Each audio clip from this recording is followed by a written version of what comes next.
All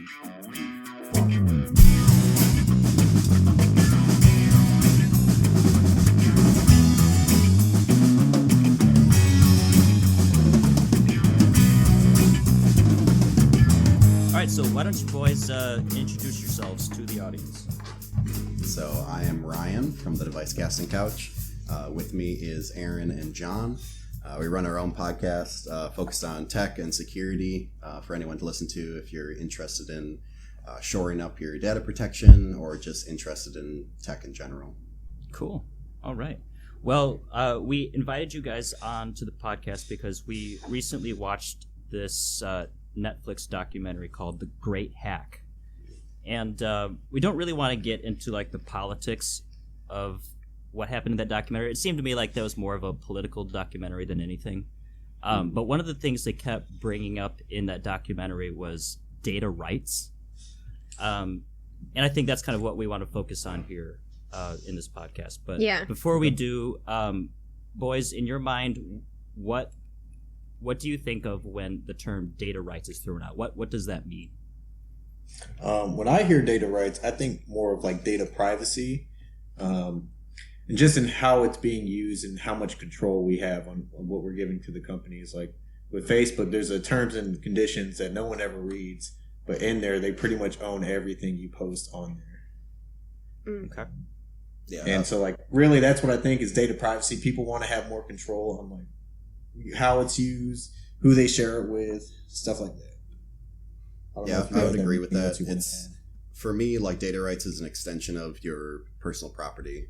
I mean, what you do in your normal day, like if someone followed you around to like the shops you visit on a day-to-day basis, like that would be considered stalking, right?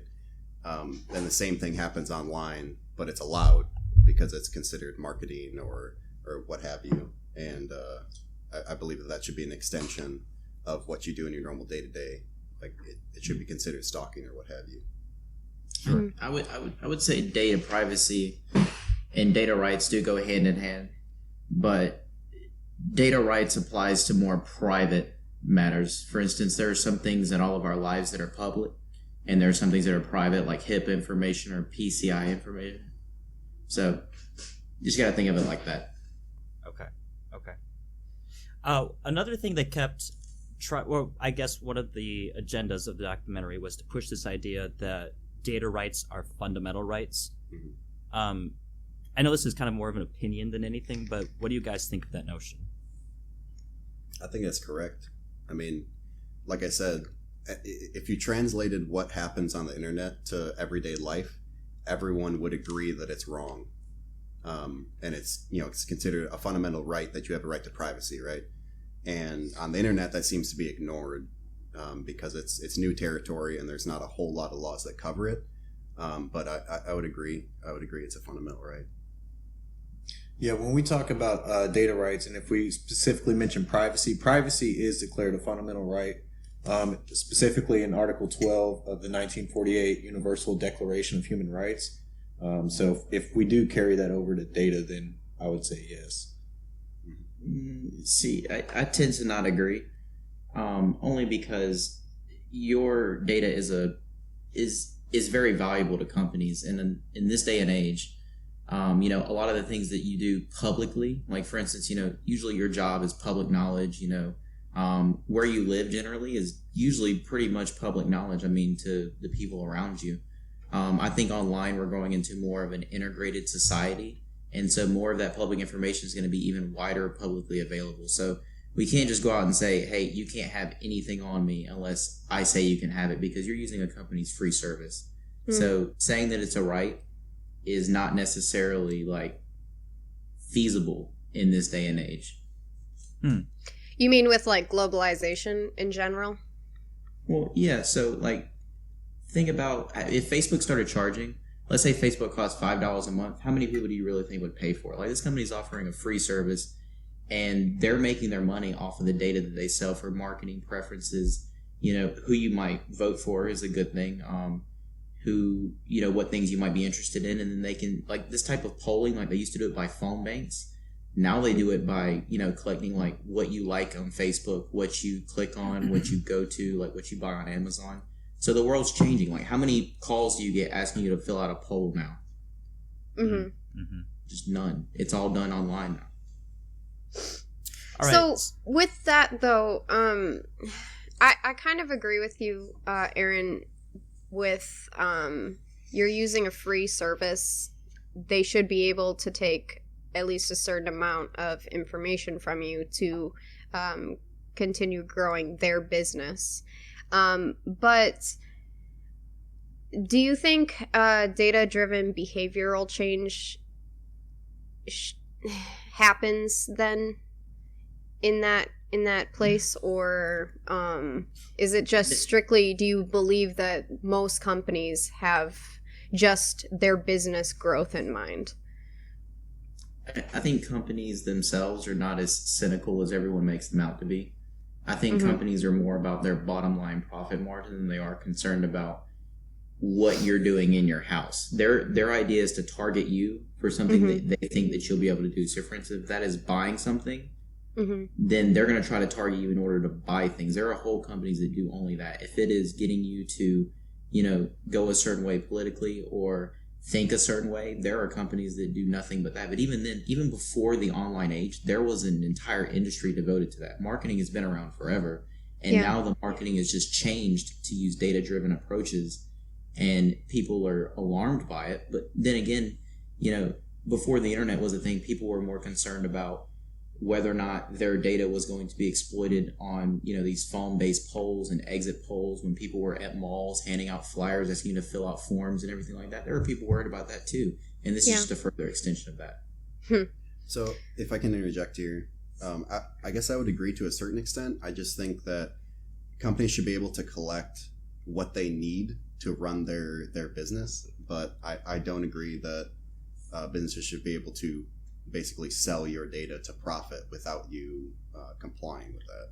But if you agree to the terms and conditions, then they can, correct? Correct. Yeah. If you agree to the terms and conditions, then whatever. I mean, that's your own fault. But the way that the terms and conditions are usually written on these websites are intentionally confusing, and no one has time to actually read through the whole thing or the capacity to actually understand it.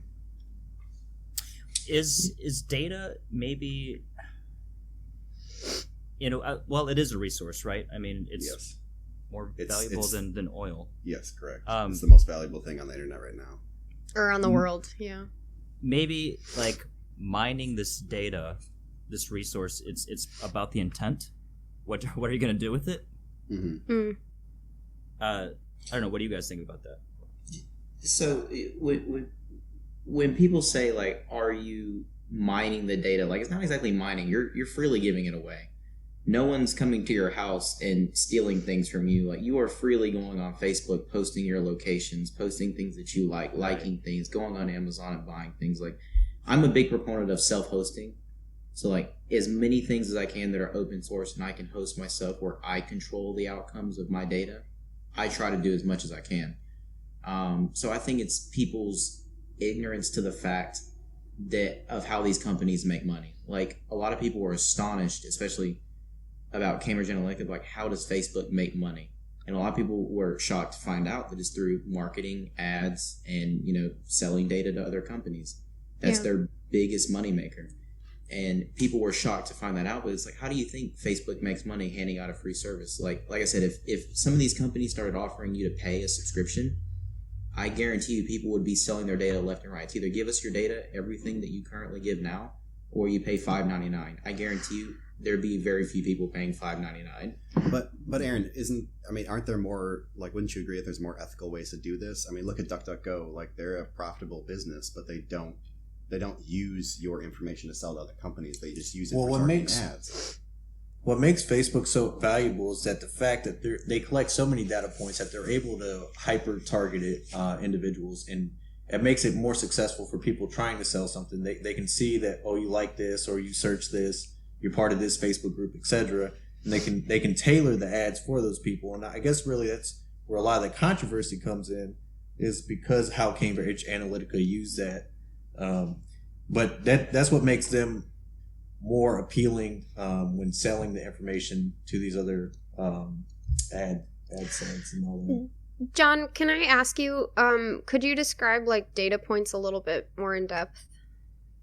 Like just for like the average person listening, because I don't understand what they are. Is literally, it's pretty much everything. Every little thing they can get to know about you, your sex, your religious preference, your political views, your race, sexuality even plays a part in it. I know gay people get targeted for different things. Subaru actually had a huge marketing thing back in the 90s, and that was even before the internet, that focused strictly on lesbian females because they were buying more Subaru Foresters than other demographics. Interesting. So they saw a market that they could target and thus provide. So data points is just every little thing they can get on you, and there's tons of them, and I listed just a handful of them, but it's literally almost everything.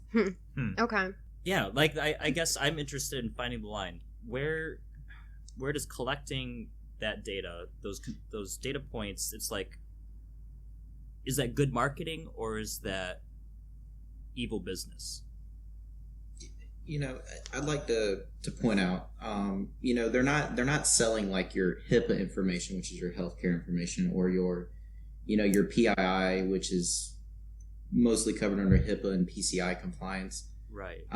So like none of your credit cards are being sold, legally, and none of your healthcare information, like nothing about it that would be like, I want this to be kept to myself. Like, I think people have this confusing aspect where they think that everything that they do online is being sold, and that's not necessarily true. Like, yeah, a lot of it that you're putting on Facebook is being sold, but if you're having a conversation with your doctor over one of these different healthcare apps, that's not being sold. Neither is the fact that you might have, some illness. Like some people were like I saw not too long ago an article saying that people were being targeted for different insulin prescriptions at different places. And they think that their healthcare provider did that. That's not true. When you go online and you search insulin prices on, like, let's say like a website like GoodRx or something, that's most likely where that's coming from. Not that I have that as a fact, but I'm just saying when you put data out there about yourself in the public sphere, you cannot be mad when people use that for better marketing.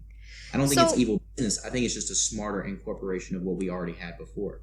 So, Aaron, are you of like the mindset that you're not really bothered by any of the data collection that they do on the internet? So I would just say I am bothered, but I take the stuff into my own hands and I say I'm going to keep a lot of my data off of the internet. Okay. That is what I do. I'm smarter about it. You cannot be mad when you don't care about it, you're ignorant to it, and then it comes back and it's like, hey, so I found out where you worked, and it's like, well, how did you know that? And it's like, you put it on Facebook and your profile's public. Well, that really is how it is.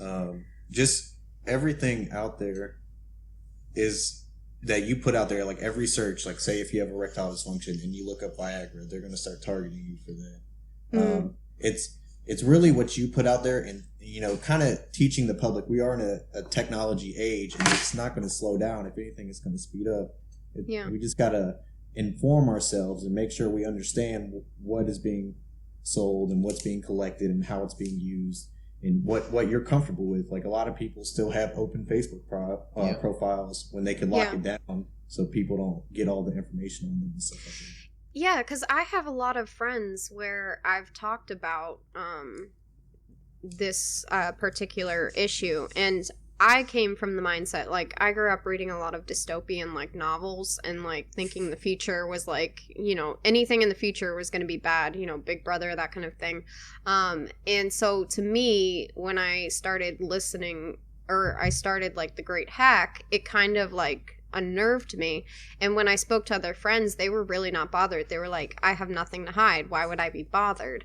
But to me, I feel like that's still too lax of a mindset to just freely give all of your information because you do have nothing to hide. Like, I don't know. Like, I don't have anything to hide, but I still would prefer some safeguard. Not that I'm, like, of the mindset that, like, Big Brother's out to get me anymore, but it still concerns me because I don't know enough about what they do to feel comfortable with it.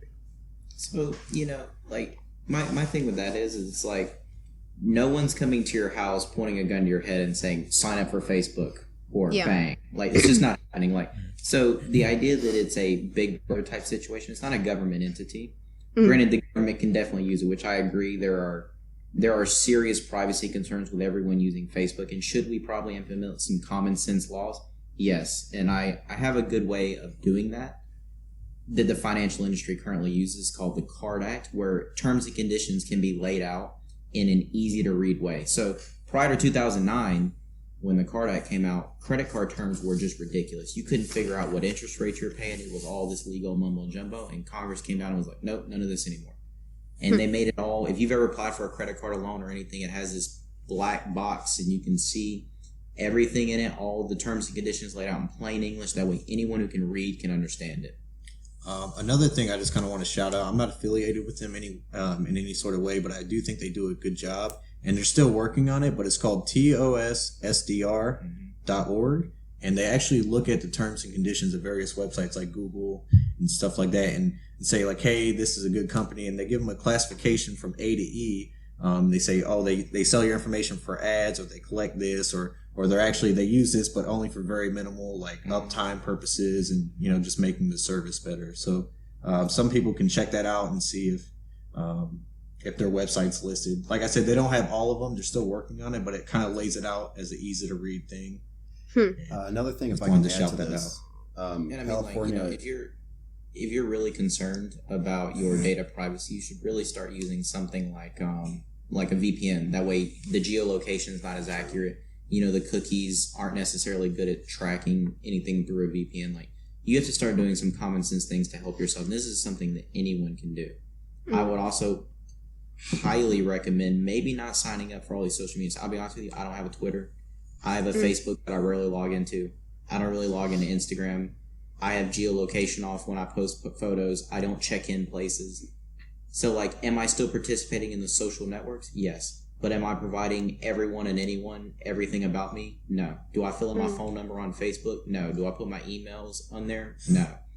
I have the one to log in. Yeah, sorry, Ryan. We didn't mean to cut you off. Oh, I'm sorry. Oh, no, no worries. I just wanted to add to the the readability of the terms and conditions. I spoke about it on our podcast, but California is actually, they came out with the California Consumer Privacy Act, the CCPA, and one of the instructions in that act says that companies will have to basically lay out their terms and conditions in layman's terms. So basically what that website is doing that John mentioned, that will become law, or it actually already has become law in California. Microsoft has already hopped on board and said that they will be fully compliant. Other companies are moving their headquarters out of that state and stuff like that to avoid this. But I just want to point that out, like Aaron said, with common sense laws, they are starting to kind of push laws like that, because I do think that that's just kind of a common sense thing. Like, you should be able to read the terms and conditions and understand what you're signing up for. See, I like that because, I mean, personally, I don't have the brain capacity to go through and read every single thing. Honestly, like with Facebook, I just got off of it because I was just like, I don't understand enough and I don't have the time to look into it. So I'm just not going to be a part of it anymore. But, and not to say like anyone who does use it, I'm not trying to like knock anyone, but for me, it was just simpler to do that. But I think if it did become more normal for these companies to lay out their terms and conditions, me as an average user, I think would feel more comfortable with using these websites. Just because, I mean, if it's simple, then okay, cool. It shows that they are honest and, with their business ethics or whatever you want to call it. For me, it's just kind of it's a common sense issue of transparency. Like, if you do want to sell my data, or you say you want to collect, my email or whatever, what I like, just put it out there and say that, and that people want to use your service, they'll use your service, rather than this cloak and dagger thing of burying it in terms and conditions. Yeah. I mean, like you said, no one has the time or mental capacity to actually go through and read that. I mean, they haven't passed the bar exam. They're not going to read through the terms and conditions and actually extract the information. Yeah. So I think it's just for me, it's just a transparency issue of, if people want to use your service and it's that good, they'll accept it regardless. I would personally prefer that over like data rights becoming a human rights issue. Like, just as long as I can see where the data is going, I don't mind necessarily. That's my thing is when I hear things like this is I don't like people equating data rights with what companies do.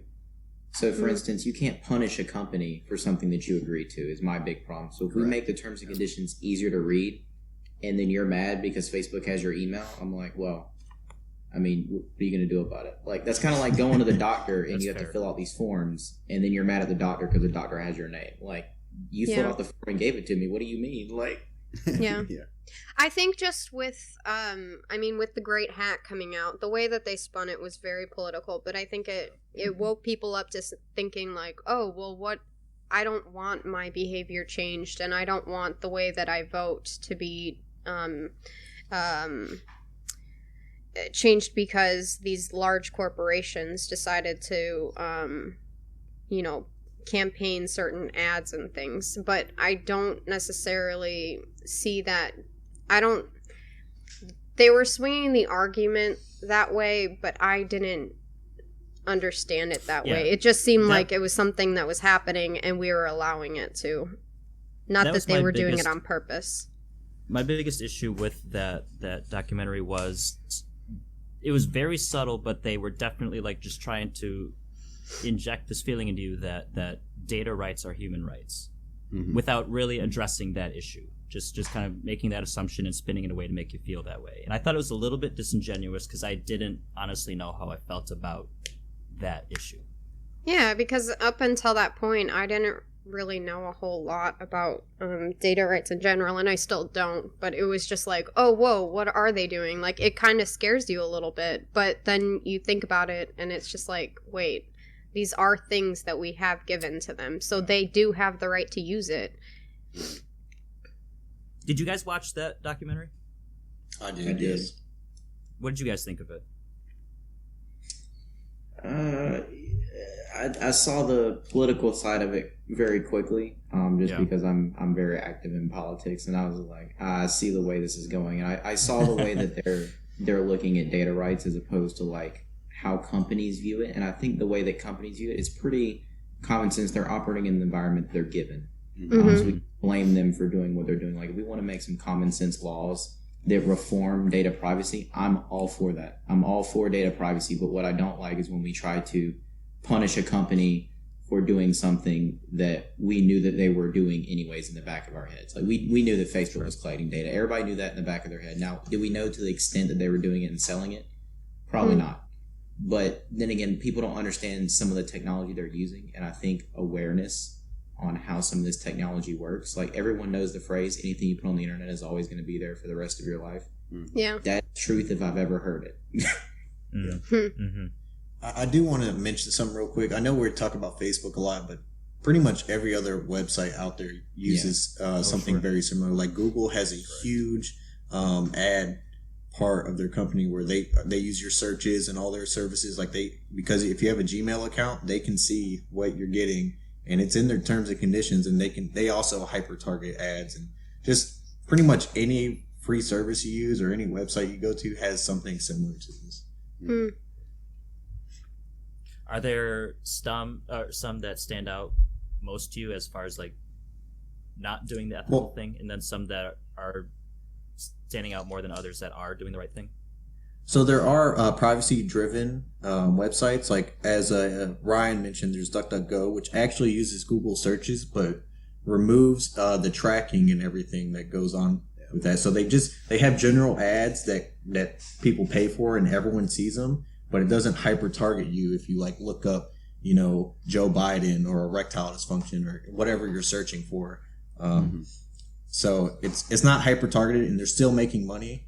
But there's other websites out there that do. And I really just think if people are concerned about their privacy, they just need to go out there and look for stuff that does protect their privacy.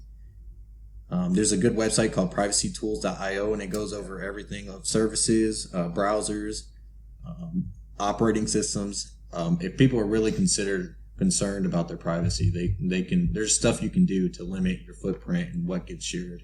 Yeah, Mozilla also, who makes Firefox, obviously, they also have a website. I believe it's called Privacy Not Included. If you Google that, or don't Google it, but if you search it, it should come up. They also go over a list of popular tech devices like Alexa Home or your Apple smartwatch, and they rate them based on how much data they actually collect, if they're listening constantly, if the microphone stays on. They run it through tests, and they have a whole list of stuff that's safer or unsafer to use, and then obviously you can make your own choice. That's something I have a question with. There's always those memes about like Google listening to like everything, like, you know, or like you think of something and then the next ad that pops up is exactly that thing. Do our devices like necessarily, do they listen to us, or are they just so good at collecting data that they can show us those targeted ads? How does that like work? Are the rumors true? So I can't remember the exact name, but there has been cases where stuff has been listening in, and a lot of times when that comes out, those things get a lot of flack. I can't recall any specific cases for like Amazon or Google Home, but I really do say that these algorithms almost know us better than we know ourselves, because they're showing you everything. They see what you're seeing online, and they can often, a lot of times, kind of predict what you're going to see and, you know, what else you're going to look up, just because of how many data points they already have on you. So it's more about predictions rather than them listening to you at all times. Like I said, there has been some cases. I remember a couple years ago, there was something with an iPhone, some service they had running, but I can't recall the specifics right now, so I don't want to say anything factually incorrect. Yeah. There's been some, like John alluded to, there's been some cases where it definitely alludes to the fact that they are listening all the time. I mean, if you just think about it, your Amazon Echo or whatever, it has to listen. It has to keep its microphone on to listen for its name, right? And I don't think it's ever been like factually proven that it listens to everything. But I mean, it's just always on, so you can't really say it's not either. I don't think it's ever been. I don't think it's ever been brought out either way. A story, I think. Don't quote me on this, but was it LG? Their TVs were caught watching people. What? It was LG or Samsung. I've heard that too. Yeah. There was also a huge hack on. I'm not sure if it was LG specifically, but there were some TVs that had the webcam on it for conference calls, stuff like that. They were just left open. There was no security on them. So there was a bunch of people who were caught hacking into people's TVs and basically watching them in their home. I don't know if it was the company that was doing it specifically. I mean, it may have been. I'm not sure, but I know there was a bunch of TVs that were hacked. See, for me, if it was the company, like, what is their point of watching in on people? Like, you know what I mean? Like, that just seems so wrong. So, like, I don't really think that there's, like, guys with headphones on at Amazon listening to your Amazon. Yeah. That's not how this is working. So, Okay. like, I'll put my plug in for open source software. I'm a big proponent for open source software. So, if you download anything that is made by the open source community, which is massive, almost anything you use, there's probably an open source version of it somewhere. Can you explain what open source means? Oh, yeah. So, like, it's source code that's developed by a community. So, for instance, Linux is probably well known. Most Linux distributions, not all, are open source, meaning anyone can review the code, anyone can see what's in it, anyone can fact check anything that anyone else says about it. So, like, for security, that's amazing because not everyone knows how to review code. But the people that do can be like, yeah, I looked at this, and yeah, they're not watching you in your house. Like, so the security's a lot higher. And if they are, they can change this. They can change the code and release it themselves. Exactly. That's cool. Okay. I want to mention something. If you have a Google account, you can go to myactivity.google.com and you can actually see your searches. It knows what websites you visited. If you use Google Maps, it shows searches you've used looking at the maps. If you ask Google, like, hey, Google, define this word or whatever, you can actually hear the sound clips back. So if you are curious about how much is being collected, just go to myactivity.google.com and you can see everything that Google's getting on you. Yeah. Interesting. Okay. John's deleting stuff right now. Really, frantically. delete. Where you at? That's another question I have, though, is how much stuff that you delete is really deleted? Oh, I would say almost nothing. Yeah, everything's replicated across servers. I mean, I don't know. It's a very hard question to answer because it's company by company and device by device. You don't know really at the end of the day. But even like I looked at something on Google Maps, like I didn't even like search it. I just kind of like zoomed in on the map and it said viewed area around and it named the city and I was like, oh wow. I'm like, this is it gets creepy. Like if people are really concerned, I think you should look at it to understand the depth of everything. But for someone who is not tech savvy and like doesn't understand like what you guys understand, that would scare me a lot. Would just be like, oh my gosh, I only looked at a map. I didn't even like look at a specific place and it knows what I was looking at. To me, that would be like, whoa, they're watching and they're listening in. And again, I have nothing to hide, but like that would concern me. Yeah, for the nothing to hide argument, I don't like when people use that because I can't remember who said it, but there's an individual who said that basically you can equate that to like freedom of speech. Like, oh, I never leave my house. I don't have anything to say, so I don't really care if freedom of speech is limited. It's kind of the same argument. And it's like, oh, I have nothing to hide, so I don't care if people are taking my data. That's not the issue. Whether you have something to hide or not it doesn't matter. People who have something to hide usually put things in place to hide them. The issue is just the principle of collecting that much data on you. And if the company doesn't have the option to clear that, I find that as an issue. Yeah, that's a good point. I am more concerned not that a company has it, because companies are going to do things that are in their own good self-interest. Yeah. Like, I wouldn't say companies are cynical. I would say that they are selfish, though. That's their job. I would be more concerned when a government entity has access to this, like the NSA, correct, CIA, FBI. That is when I would become concerned about more data privacy rights, because I knowingly gave my information to Google. Yeah. I understand the terms and conditions. I have a Gmail account. I get it. I'm good. However, I did not also sign it that way the FBI could have it. That was not my intention when I signed up. Nor the CIA, nor the NSA, nor their petabyte storage in Nevada or wherever they have it. Like, I thought it was Utah. I mean, like they're collecting all this data on all of us, and like we're American citizens. I think that violates our Fourth Amendment right when it comes to a government standpoint, not from a corporate standpoint. So that is the more alarming factor in my mind. Wasn't it put into place though with Bush that for after 9/11 that these government agencies had more resources to look in and watch its people? The Patriot Act. Yeah. And you gotta understand now that law is one of the most dangerous breaches of personal privacy ever. Yep.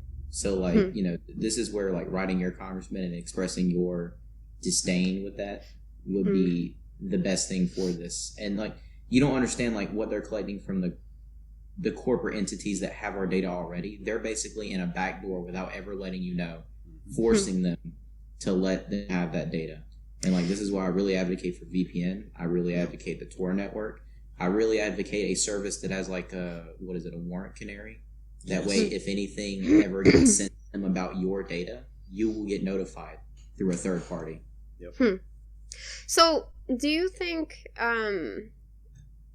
with this data rights issue, do you think it's kind of like a smokescreen for us to be more concerned with companies taking our data and us to forget that the government also has access to all of this information?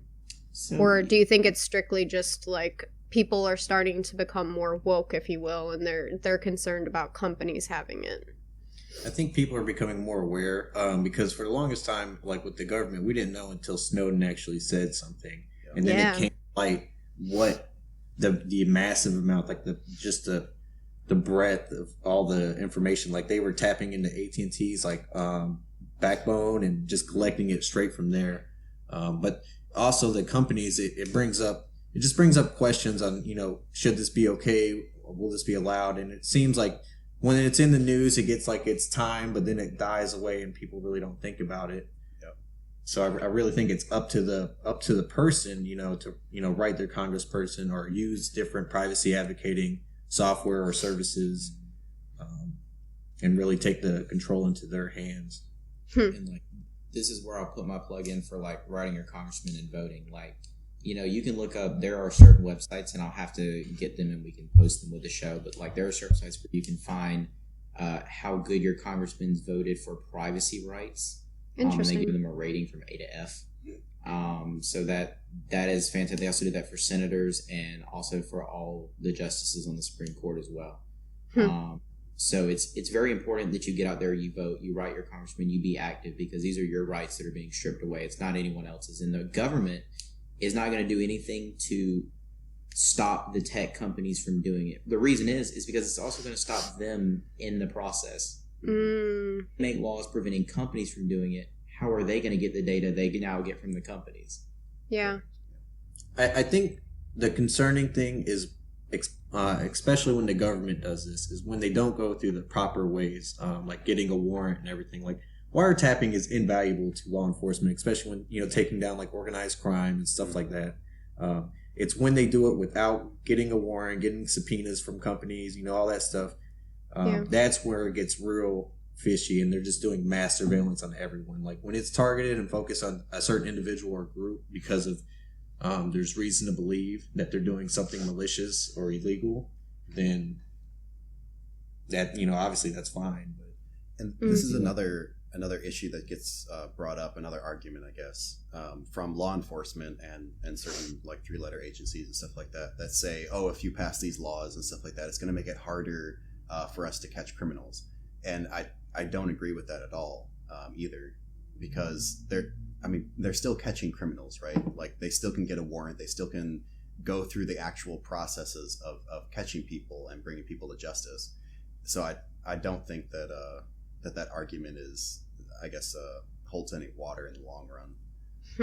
So to turn it away from a little bit of the political talk, what about when companies that we allow to use our data sell it to other people, like other countries? Should there almost be something is there anything in like the law to prevent that, to protect us, or is it just because we do sign over, terms and conditions, they have that ultimate right to sell to whoever they want? It seems like there should be a filter at least. None of us are lawyers, but I can't speak. We can cut that too if you. I just can't speak to the legality. But I mean, if the terms and conditions say that they have full control over what you share, they have full control over what you share, and basically your hold on your data stops at that point. So we can't be mad again if they sell it, basically. Exactly. Yeah, basically. I mean, if you're agreeing to the terms and conditions and they're taking your data, yeah, it might be slimy what they do with it, or you may not agree with it, but I mean, that's how their terms and conditions are written. So I can't really say, company by company what they actually do with your data. But I mean, if you're signing it over, they can pretty much do whatever they want. So. And like you also got to understand, like, money talks, and right now the money is saying no one cares about privacy. Yep. Because everyone's still using Facebook, everyone is still using Google, everyone's still using Instagram and Twitter and all the rest. So I mean, you're freely giving this stuff away. So the problem is that people, even if they do know, don't give a crap. Like, I mean, I know I still have a Snapchat, still have a Facebook, still use Facebook Messenger, because I honestly, like, I don't care about some things. But I'll be honest, me and John, when we got to do some stuff we maybe don't want nobody to see, that's truthful. Lord. Like I have used Tor. Oh yeah. I use a VPN. There are some things I don't want people to see about what I'm doing on the internet. That's my right. Yeah. Just like in my house, I don't want people to know what's necessarily going on in my household. That's also my right. Yep. But people don't necessarily care, and I don't like when people are they put something on Facebook and they're mad that it's on Facebook. Like, well, here's a big thing. When I was younger, the big thing is what happens when high schoolers are sending, naked pictures of each other around. What do we do about this? This was a big issue in my state. Like, do we charge them with child pornography? Like, what do we do? They're underage. And it's like, well, you're mad because you sent a naked picture over a social media site and it ends up being posted on that social media site. Like, I think this is all kind of your fault. Like, just don't do this in general. At the end of the day, yeah. There's got to be some very individual similar discussion. responsibility at some point too. Yeah. Like, yeah, their companies have responsibility, but maybe individuals do too. That's a novel thought. I mean, like, but you can't blame the company necessarily. The thing is, if they stop us from putting some things online, then we're going to say, hey, you're violating our First Amendment. Because right now, people posting on Facebook is kind of like an expression of their speech. Mm-hmm. They're saying this is protected. And there have been court cases over Facebook removing posts, even though Facebook has full right to remove posts. That's their right. It's their platform. They can do whatever they want. If you don't like it, go make your own platform. But people don't do that. So there have been court cases saying Facebook's violating my First Amendment rights. Like, since when is Facebook your speech platform? No, I do agree with that. I mean, if someone comes into your house and you ask them to leave, they have to leave because it's your private property. They can't say, "Oh, you're limiting my free movement." That's not. No, you're on their property. So I do agree. Whatever you post and share, I mean, it's out there and it stays there forever. It's replicated on servers and people can copy and paste and take screenshots. Like, if you don't want it out there, then don't put it out there. Yeah. So what do you guys think about those companies where you can sell your data for, like, money? You talking about, like, the survey companies? Yeah, like, what do you think about that? Do you think it's a good idea that people can just actively, like, make money by selling their own data? If it's already being sold, they can take it into their own hands and, like, make money off of it. Or do you think it's, like, just kind of... It's capitalism. Yeah, I think if someone wants to fill out a survey and, put their opinion out there and get paid for it, that's good for you. When I was, like, a lot younger and I actually did it, I'd get, like, $5 in PayPal and I'd buy something and, like... No, I agree with that. I would rather see that than just taking data. If people want to sell their data, I mean, that's their right to do so. It's theirs, so whatever. Interesting. I saw it come up recently because data is, like, the most valued thing on earth right now, and priced far above gold. And then I saw something else saying that, like, you can sell your own data, and I was like, oh, that's interesting. That's a way to sit at home and, like, make a little extra cash. I'd also like to point out, if this wasn't such a big industry, all of us making podcasts, all of us making YouTube videos, all of us on Facebook marketplaces would not make nearly nothing. You would make nothing. Sure. I guarantee you, if they passed laws that restricted data privacy that prevented companies from selling it, YouTube AdSense, zero overnight. They're going to stop paying people entirely. Wow. I wouldn't say completely go away. It's just they make a lot more money because they can hyper target ads. The ads are more effective because they can see where your interests are. So, like, before the internet got super crazy, there was general ads, and you're like, why am I seeing a Russian singles ad? I'm not interested in that. Well, maybe you are interested in it. But now they're like, you definitely are. You looked up this last night, Well, even though, like, I own a business, like, and I've looked into Google AdSense about putting an ad on Google on YouTube. Holy crap, it's expensive. Like, it's almost like back in the 90s when they were buying primetime on CNN when everybody was watching TV. It's very similar. Like, how as a small company am I going to pay $1.1 million worth of ads? Like, there's a reason this stuff is so popular, and there are a lot more people benefiting from it than Google. Like, I guarantee you that entire industry of YouTube artists would just go out the window, or they would have to find another way to make money, like marketplaces and stuff like that. Because most of the money right now comes from AdSense. A lot of it. And we get the same thing from podcasts. We get the same thing from music. We get a lot of these different, like, Spotify makes a lot of their money from ads for people who don't have the premium subscription. Same thing with Pandora. That whole business, like, if they're not able to hyper target, they'd have to charge less for the ads, and then that would impact all of us. So, like, if you look at it from an economic standpoint, you can't really complain. Yeah. I mean, like, we run a YouTube channel. I'll be honest with you. We'd like to make some money too. Like, if we had that, if any of us could replace PewDiePie right now, we would. Yeah. I mean, I would rather get a sponsor rather than take money from Google, just personally. But I mean, sure, it is still money at the end of the day.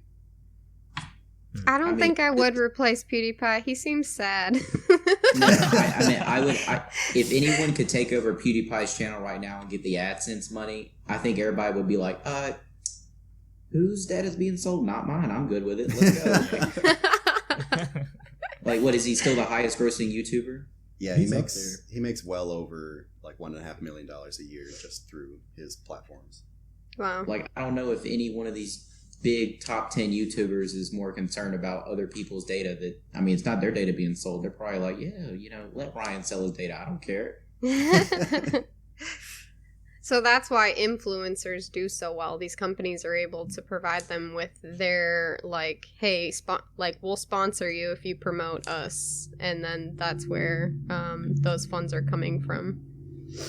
Well, you can look at it on a smaller level. Like if you see like a fitness Instagrammer, people follow them are generally more interested in fitness. So that's when like say a protein powder company or some like a gym company or something, they'll be like, hey, mention our ad and we'll give you this money. It's because they know that it'll get better reception than if they went to like a cat Instagram or like buy this protein powder. Like, it's the same thing, but just the company's doing it. It's on free a bigger targeted scale. ads. And that's where, people are getting all like their panties in the wad. Now, I think that all of this is just another form of marketing. We're talking about the data privacy rights and all this other stuff. Like, do companies have rights to your data? I personally believe that anything that's considered private data, like medical data, clearly private data, like your social, your address and stuff like that, I don't think that should be shared with people. I'm a privacy advocate in that sense. But if you go get on Facebook and post that you go to Starbucks every day and they start sending you Starbucks ads, I'm not mad at that. I mean, if you don't like it, get on Facebook then. Or the competitor will pay him, like, go to Dunkin' Donuts or something, random. Yeah. It's the same thing. Interesting. I have a practical question. How much good does incognito mode really do you? Nothing. Gets rid of cookies at least, like. I was I swear I have, like, within a matter of minutes after making a search in incognito mode, trying to get better about not putting as much data out there. Actually, you know what? I have another question. Is it data or is it data? It's data. Depends on where you're born. There's no correct way. It's just wherever you were. I've looked this up on several dictionary sites, and it has it both ways. It says it's pronounced both ways, just like route and root. I mean, no. Yes. Those definitely router, not rooter. No. I'm not saying that category. I'm saying like the route, like Route 66, like Route 66, Route 66. It can be pronounced both ways, according to like dictionary.com and Merriam-Webster. Sure. Okay. Merriam-Webster's wrong.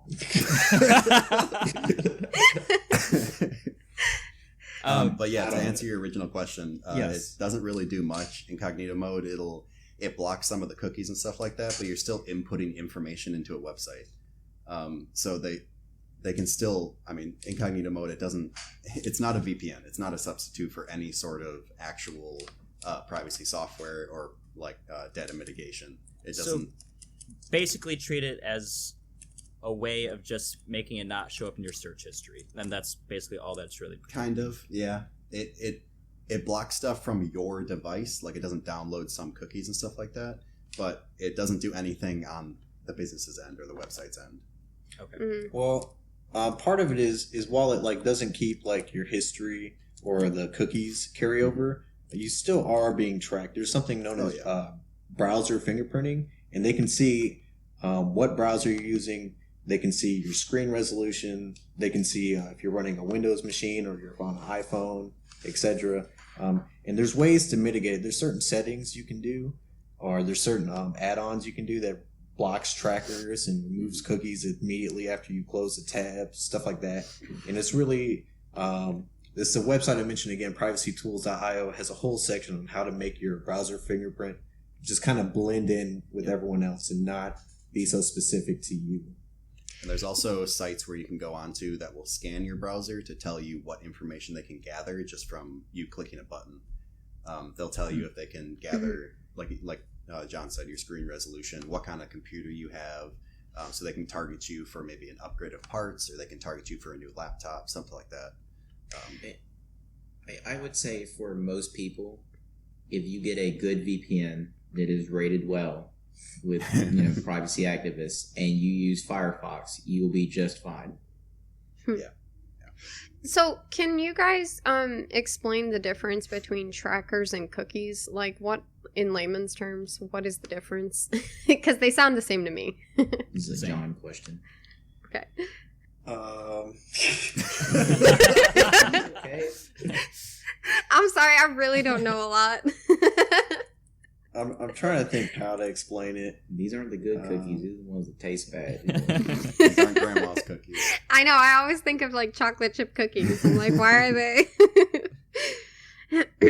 Why are they named cookies? Well, so a cookie is like this tiny little bit of information. It's essentially like a small text file that gets stored on your computer. And when you visit websites, they can see that, and like it'll report back like, hey, they went here. And it's useful because like when you log into a website with your password, it puts a cookie on there to say that you're still logged in, so you don't have to keep typing in your password a billion times and stuff like that. So there is actual some functional use, but with that they can also track different stuff like what other websites you go to, stuff like that. What you add to your shopping cart, that type of stuff.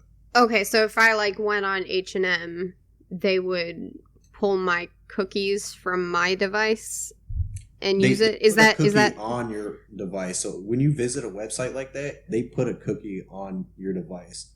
That way, it just kind of knows. Like, say your shopping cart, that way it doesn't just delete and like poof. Or like, okay. Yes, some of them are useful. Some of them are websites just use them. I think they're called acceptable cookies. Is that what I think it's the term? But they're like cookies that help the website actually run.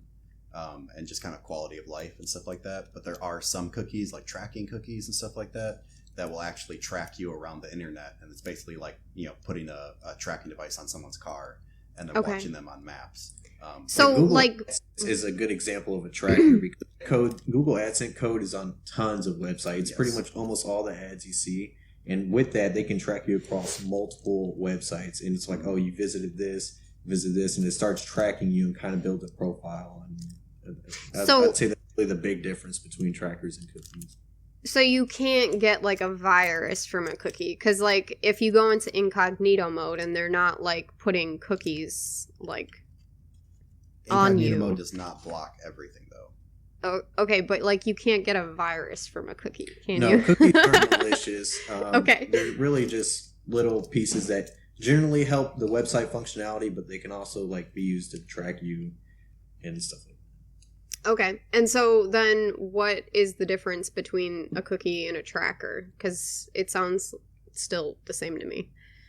Trackers, they pretty much kind of analyze you and they can view you almost across multiple websites. Like I said, Google AdSense, they can see what you do on different websites, a piece of code that's on the website. Where cookies, more like something that's on the website that helps out that website. It really doesn't carry over much. Okay. But trackers do use cookies. I do want to say that. Yes. Okay. Yeah. So they're not the same, but they kind of go hand in hand then? Yes. Okay. All right. I still don't get it. So it's a little complicated. Like honestly, I kind of gotta look it up and wrap my head around it. Okay. It's okay, Moriah. If I'm being honest, I don't even know why these things even exist. That's why I was like, why are they called cookies? Because they give them to your browser. Okay. But is that really why they call it that? I mean, as far as I know, I don't know. I don't know the history of. I mean, if you told me that, that's the reason I believe it.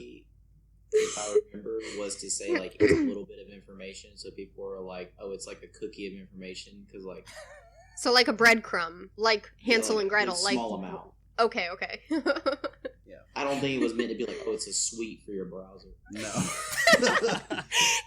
Hey, my Keeps the brother sugar has up. diabetes. Don't give me But- none of these cookies. It does make it sound like it's something friendly, though. Yeah. Yeah. Oh, we got 30 cookies today. It's a poisonous cookie. Oh, goodness. I think this is a little bit above our pay grade, Mariah. We're trying to understand, but we're not allowed. On the next episode, networking. Oh, Router please or no. router? We recently installed a video conferencing unit in this office where I work, and for whatever reason, placing the calls to make conferencing calls weren't working. We found out it's because our internet router had certain firewalls up, and we were given like extremely specific instructions on what words to say to our internet company to take those firewalls down. And I just failed miserably communicating those key phrases. I was just like, I do not know what any of this means. I'm writing down as much as I can. I just don't follow. Man, You need somebody from IT. Don't feel bad. I do this for a living. And, sometimes I go into networks where they have 7 firewall layer, and it's like, this one program doesn't work, and it's like, all right, well, let's figure out which one of these 19 firewalls they have installed. Yeah, there's sometimes when we have to sit back and be like, wait a minute. Yeah. I mean, honestly, that's kind of the one reasons I like working in IT, because it is like it's constantly figuring out how things work, and freaking like it's always something else that you don't understand that's come out, and you got to relearn everything. Yeah, because just when you learn something, it's like version 3.7's out. Yep. Oh my God. Yep. Yeah. Good luck. Yeah, I'm really glad I don't work in IT. I It's would fun. fail It's fun. miserably. Goodness. Something that has changed my mind recently about marketing is I watched the show Mad Men recently, and before I was always like super against marketing, and now on a practical level, even just watching that show, I don't even know if it's entirely truthful or whatever, but it's just interesting to see how people like target specific ads, and it's really fascinating the way that they like use psychology and like almost use us against ourselves to sell products and businesses. And this is an age-old process. Yeah. Like we're not doing anything different. They just found a more effective way of doing it to a larger group of people. Yeah. So I mean, it's just marketing in a higher level area, because a lot of this data that's sold is sold to marketing companies. Yeah, and I would say a lot of people are a little more scared or wary of like data being collected and marketing over the internet, just because it is so new, even though the internet's been around for a while. Like John said, more people are becoming aware of what's actually happening. So I think a lot of it is just kind of scary, even though it is at its source, it's just marketing. It's just the same thing we've always been doing, but it's just kind of scary because a lot of people either don't understand it, or they're just coming into contact with it and becoming aware of what's actually going on. Said he just lost his internet connection. I'm back. Oh, okay, cool. Oh. Sweet. Sorry about that. What did I miss? Comcast Nothing. was listening to you. Yeah, we changed on the Ethan's Amazon firewall settings. And Yeah, we just hacked your Comcast heard it on his Amazon Echo. And Oh. decided to They got offended. Google Mark Zuckerberg was like, they're getting too close. Shut them off. Well, I don't know about that.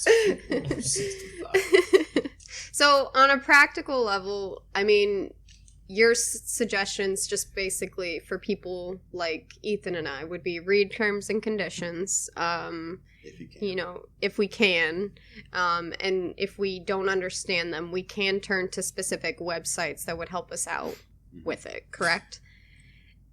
yes. There's even some books. I want to say Michael Bazell. I'm not sure if I'm saying that correctly. He has a great book about like erasing your online presence, and you can actually send different letters to these companies, and they have to legally remove your information. Just using different services, reading terms and conditions, kind of know what you're getting into. Using different software. Like if you're really concerned, there's a lot of things you can do to minimize your presence online and make yourself almost invisible. Okay. But again, I mean, if you do even send those like letters to the companies, will they just delete them, or will they just move that information like offshore to a different server that you just can't like? You don't know. Okay. It's not like a bank account, you know. We're gonna move it to our server in the Cayman Islands. Well, I mean, I've heard that people do that, so I don't know if it's true or not. Now I gotta delete my server in the Cayman Islands. With good faith, most of these companies will follow through. Obviously, there's no way of really ever knowing unless you're inside. Okay. But I guess the best way to know, become a 2035 presidential candidate and all of your online history will come out in the open. But yeah, on a practical level, I think a lot of people get mad at the companies and turn to the companies. One of the reasons that I would see is they don't know how to do it themselves. Yeah. So they turn to the company and they're like, why are you collecting this data and selling it? When they don't know that they can do this on their end as well. Because, I mean, we all know the government moves slow. And to make these laws, like, I mean, the internet's been out for how long? And now this is just becoming like an issue that Congress is looking at. So, like, if you want to do things yourself, like we said, privacytools.io, get a good VPN, a reputable VPN. Don't get freaking TunnelBear or some crap like that. Like, get an actual good VPN. Like, I use ExpressVPN. They're pretty good. We're not sponsored by them.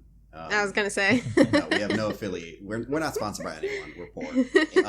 Not that we want to disparage TunnelBear. Well, no, they're trash. They're trash. Don't use like certain messaging apps, stuff like that. If you don't want your information to get out there, WhatsApp.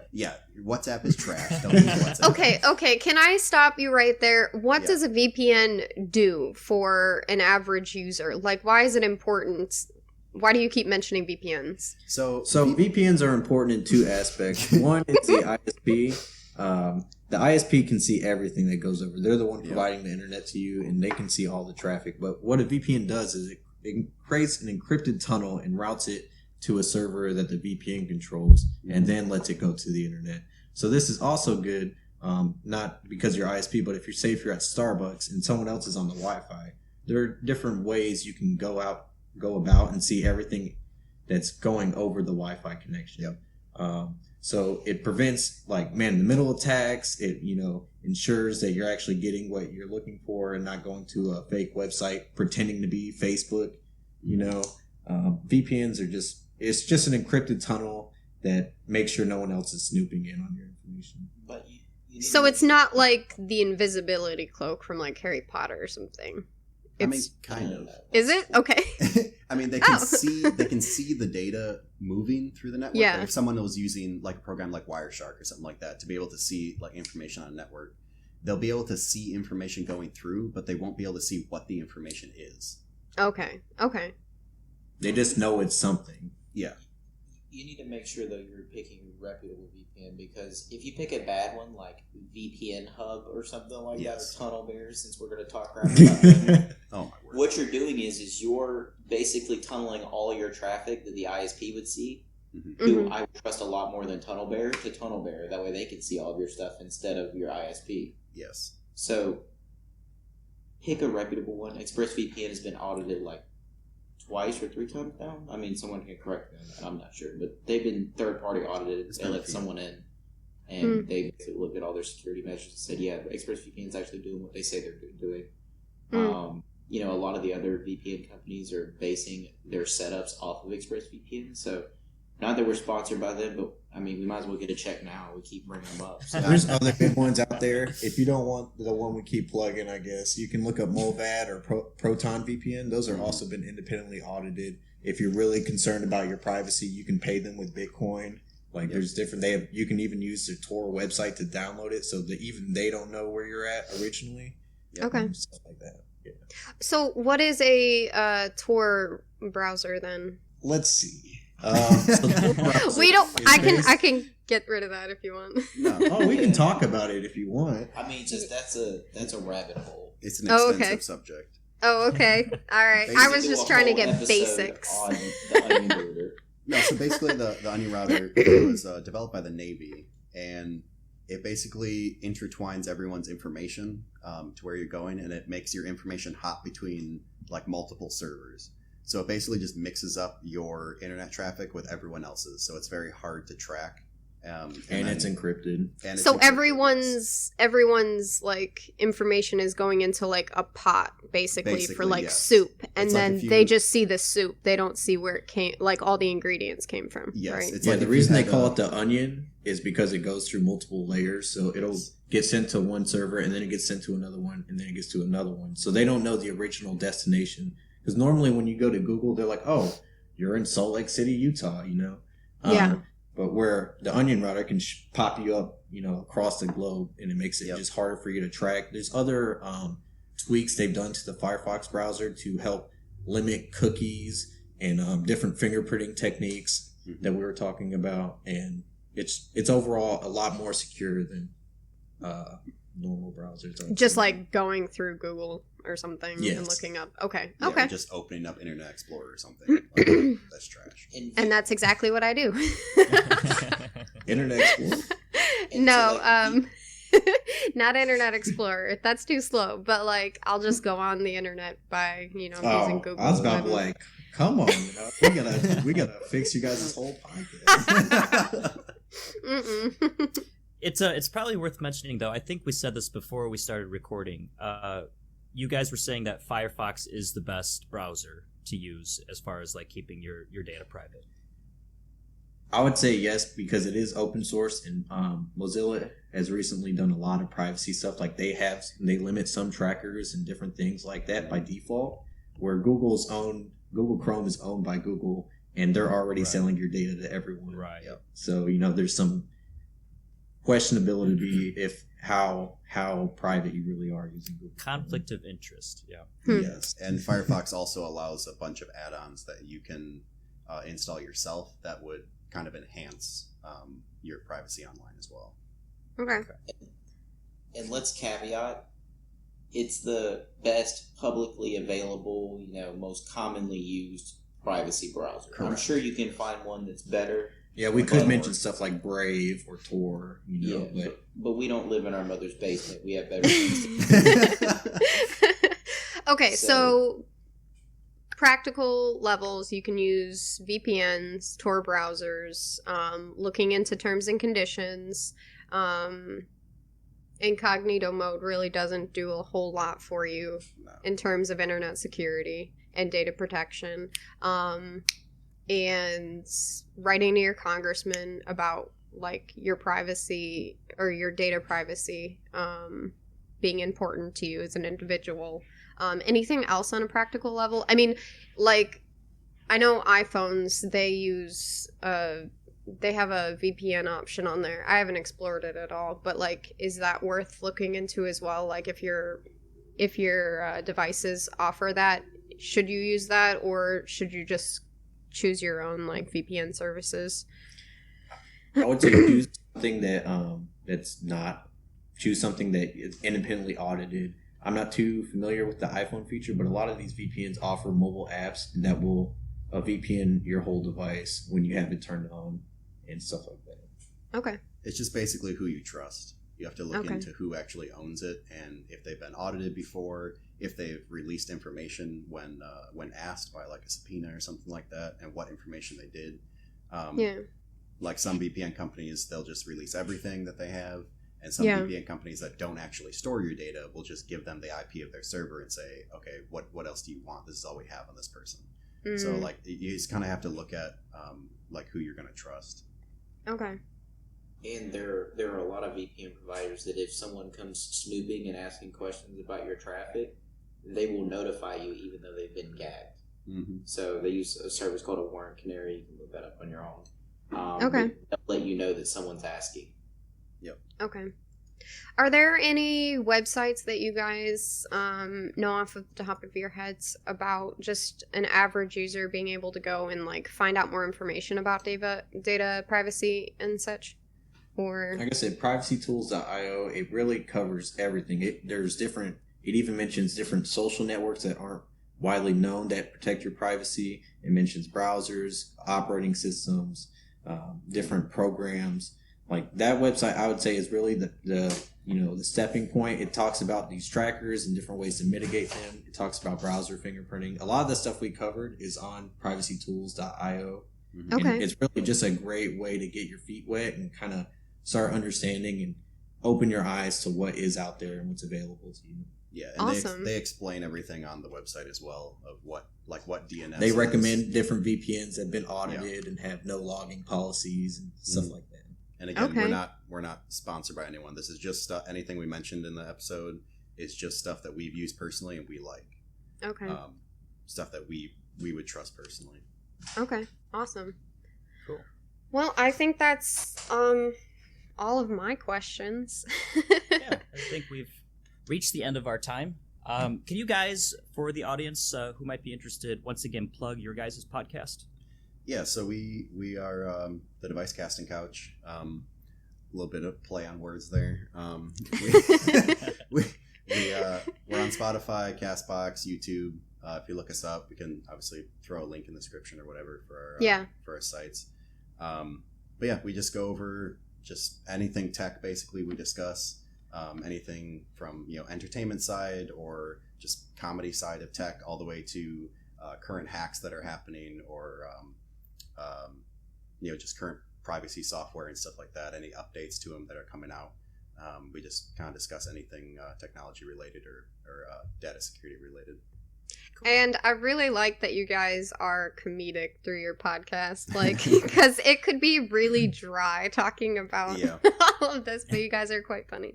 Also, I was saying to Ryan earlier, I appreciate that you guys do take the time to actually explain things to people who aren't in tech. I can actually follow most of what you guys are talking about, so I appreciate that too. Yeah, that's kind of one of our main focuses, because there's a lot of podcasts out there who just focus on tech and they only use acronyms and stuff like that, and people who aren't in the IT field wouldn't understand what's going on. So we wanted to be able to make it to where anyone could listen to it and kind of glean some knowledge of how to actually protect their data or any hacks that are going on, so that they can proactively start protecting themselves. Be aware. Yeah, exactly. So we wanted to make it as general as possible, just to get as much useful information out to people as possible. Awesome. Well, thank you for coming on the show, guys. We really appreciate you. No worries. It was fun being here. All right. Bye. Bye. All right, that was the Device Casting Couch. Hope you enjoyed that and learned a lot. And I think that's all we have to say from here. Peace out, bitches. Bye.